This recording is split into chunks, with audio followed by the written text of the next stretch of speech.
बहुत समय पहले बिजली और तूफान धरती पर मनुष्यों के बीच रहा करते थे।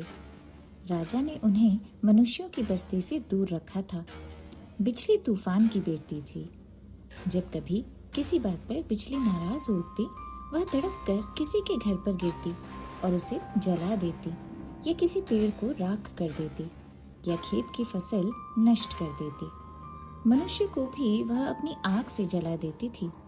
जब जब बिजली ऐसा करती, उसके पिता तूफान गरज गरज कर उसे रोकने की चेष्टा करते, किंतु बिजली बड़ी ढीठ थी। वह पिता का कहना बिल्कुल नहीं मानती थी।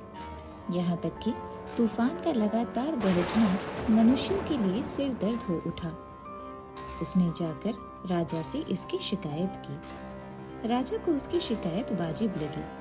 उन्होंने तूफान और उसकी बेटी बिजली को तुरंत शहर छोड़ देने की आज्ञा दी और बहुत दूर जंगलों में जाकर रहने को कहा। किंतु इससे भी समस्या का समाधान नहीं हुआ। बिजली जब नाराज होती, जंगल के पेड़ जला डालती, कभी कभी पास के खेतों का भी नुकसान कर डालती।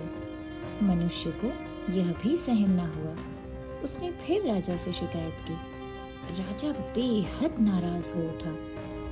उसने तूफान और बिजली को धरती से निकाल दिया और उन्हें आकाश में रहने की आज्ञा दी, जहां से वे मनुष्य का उतना नुकसान नहीं कर सकते थे जितना कि धरती पर रहकर करते थे। तो इससे हमें क्या पता चलता है?